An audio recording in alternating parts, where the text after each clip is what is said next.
We're excited for the end of spring. Practice 14 tomorrow, helmets only as we prepare for the spring game on Saturday. And it looks like it's going to be great weather. We hope to get a great turnout and give fans a glimpse of what the 2019 Scarlet Knights are going to look like. We feel really good about how we've progressed here during spring. We've missed some players here down the stretch to minor bumps and bruises and things like that, but we've got a lot of reps in. A lot of guys have improved because of it. So with that, I'll go ahead and open up for questions. The format of the game, is it going to be real football? It's always real football when you come out here. So yeah, it'll be real football. We're going to put our helmets on, pads on, and get the balls out and play a little bit. But is there going to be anything quirky, anything different? I know you like to kind of I won't give throw away some any, wrinkles in. Won't give away any secrets. We're not too creative around here. We're just trying to get better and focus on getting another good day's work in on Saturday, and see guys go out and perform and do their job here in front of some people in the stands, and we'll get some situational work in too. But it's going to be a good work day. Thud or tackle to the ground? No, it'll be both. Both. Chris, what's different about Scarlet Lightning than the rest of the practices, scrimmages that you have? Well, it's a game, and we want our players to prepare like it's a game. We want to see them that day show up with the same type of focus that they would on game day. Want to see them go through pregame with that type of focus, and then being able to come out and execute their job with some people in the stands, just like they would on a game. So it's different than a normal practice. The effort and everything is going to be the same. We want to practice hard every single time we come out here, but it's being able to do their job with people in the stand. That's really what's different. How do you feel about the depth of this team right now, this roster? One thing to have, starters that you're confident in, but how do you feel about the depth? In some positions, great. Just about like every team in America right now, you never have enough, especially in the spring. But some positions I feel really good about. Some we still have to develop some depth. We have some guys that will still be here in the summer that may have a chance to contribute to some of that depth. But I think at some positions we have a lot more depth than what we had in the past. Does spring practice ever help you figure out who the starters are, or is that more the summer? Yeah, it does. I mean, there's some guys that really have a really good spring. They probably have played in the past, played well in the past. They have good springs, and you know pretty much that they're locked in. But there are other jobs that take all the way through summer and training camp before you decide. But we're going to have some positions settled here at the end of spring.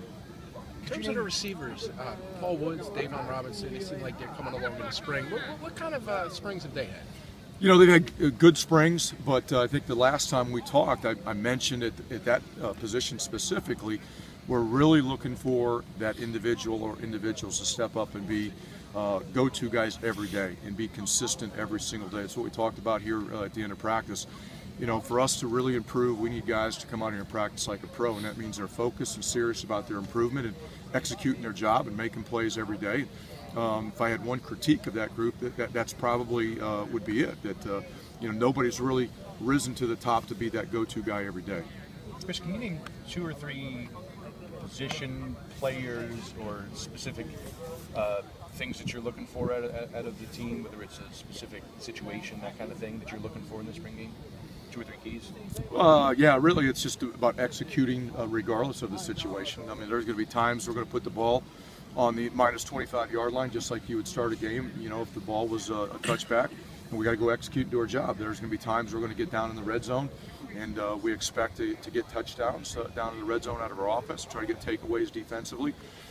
So it's just about executing regardless of where we're at and what we're doing, and doing it with the maximum effort. That's what we want to see. We've stood here the last 3 years talking about the different offensive coordinators that you've had, the lack of being able to have the same guy. How much of a difference has it been to have John McNulty here, second straight year, same offense? I know you're doing some different things, but how key is it having the same offensive coordinator? Well, I think it's critical, really is. And like you mentioned, we're not the same offense that we were last year, and I think that's the biggest probably benefit of having the same offensive coordinator back, is he knows the players, he knows their strengths, knows their weaknesses, and we're not just going to run a system just to run a system.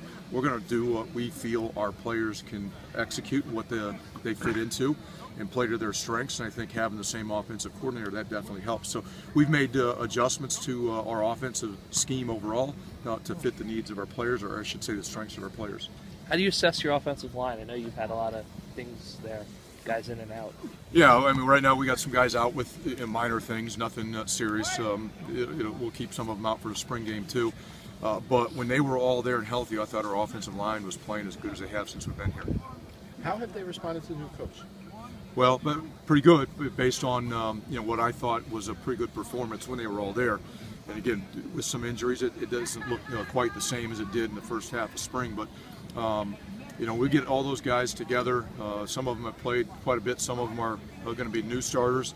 But I think the new techniques and some of the things that we've done differently offensively has really helped our offensive line.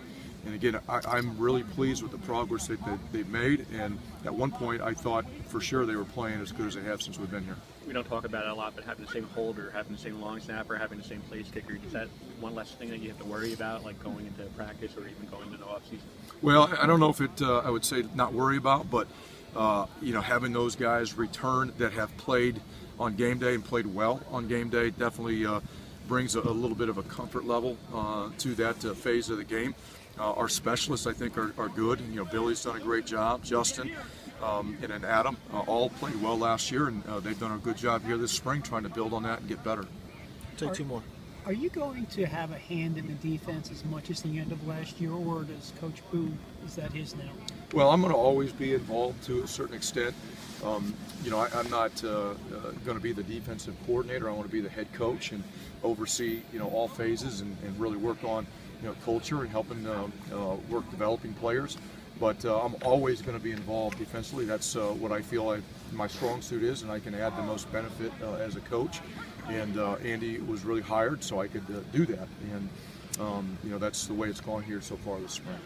Are you a believer that for a spring game for young players, it's important to see them out in front of a crowd for the first time? Do you think that is something you weigh or pay attention to, or maybe it's a little bit overflow? No, I think it's very important. They've been doing this for a while, gone through a lot of spring games, and you can see guys that go through practice well, and then they get out into the stadium with fans for the first time, and it's different.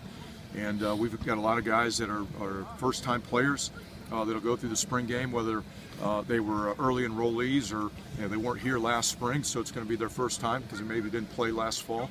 And anxious to see those guys get out here and try to perform on game day here on Saturday. But I think it is a big deal. It's a huge evaluation opportunity. $100 million fundraising milestone. I know you were a part of it.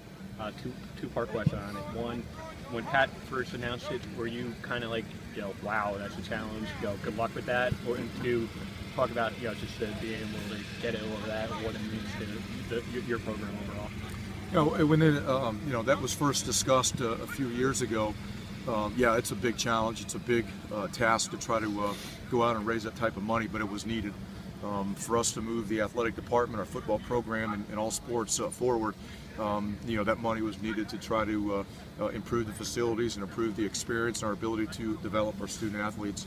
And I was approached about trying to help out, and I want to help our student athletes, not only our football players, but everyone in the athletic department. So we're all in, all on board, and anything we can do to help improve the experience, improve the facilities, and help all sports move forward. That's what we're about. Chris, as the spring is ending, do you get the sense that you're better than last year? You see improvement? Oh, I can't say we're better than anything yet until we go play a game.